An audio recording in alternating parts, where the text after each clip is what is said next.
Hi guys, samahan nyo ko ayusin ang mga gamit ni Habi. Wow! Eto nga, at inaayos ko ulit kasi nung umpisa, yung maliit na maleta niya, yung parang medium size, doon ko nilagay yung mga damit niya. So, napag-isip namin, dito naman sa malaking bag, ay maleta niya, nakalagay naman dyan yung mga groceries niya. So, ang ginawa namin, pinagpalit namin kasi mas malaki itong bag, so mas marami siyang daladalang damit. Kaya pinagpalit ko siya at inaayos ko nga siya. Binibilot-bilot ko siya para magkasya.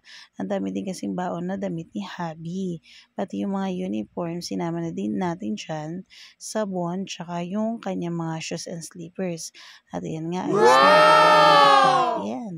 At yan, o 'di ba, inaayos na lang niya yung kanyang pinaka-belt. So yung kulay black diyan, yan yung kanyang hand carry at ito paalis na kami. Seryosong seryoso diyan si Aling Tisay, may S at ayan na nga kasi inaantok na pala ang person. O 'di ba, may bibi pang kasama. Ayun naman si Kuya at ayan si Mami at Daddy busy-busy, o 'di ba? At nandito na tayo sa NLEX. Ayan, medyo maliwanag pa dyan. O, diba? Ang cute-cute talaga ng hubby ko. Mamimiss ko yan. Mawawala na ako ng kaaway. I love you, Daddy. At ito, ginabi na nga kami sa daan. Balik kumain muna kasi kami eh. At ayan, nasa naiiyan na tayo. Medyo mabilis naman ang biyahe kahit may traffic ng konti. Medyo okay-okay naman siya.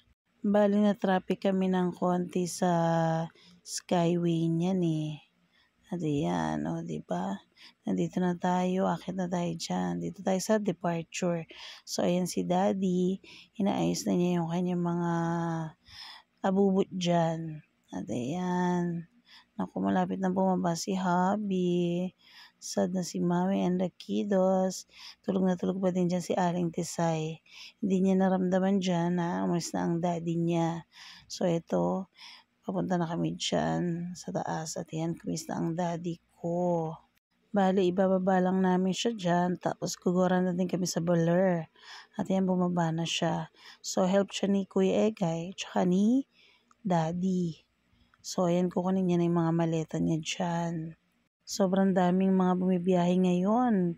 Sa kaduluduluhan pa kami nakakuha ng parking. At ayan, bababa niya na yung gamit niya. Bali, ang dami talagang aalis ngayon. At saka yung iba dumadating.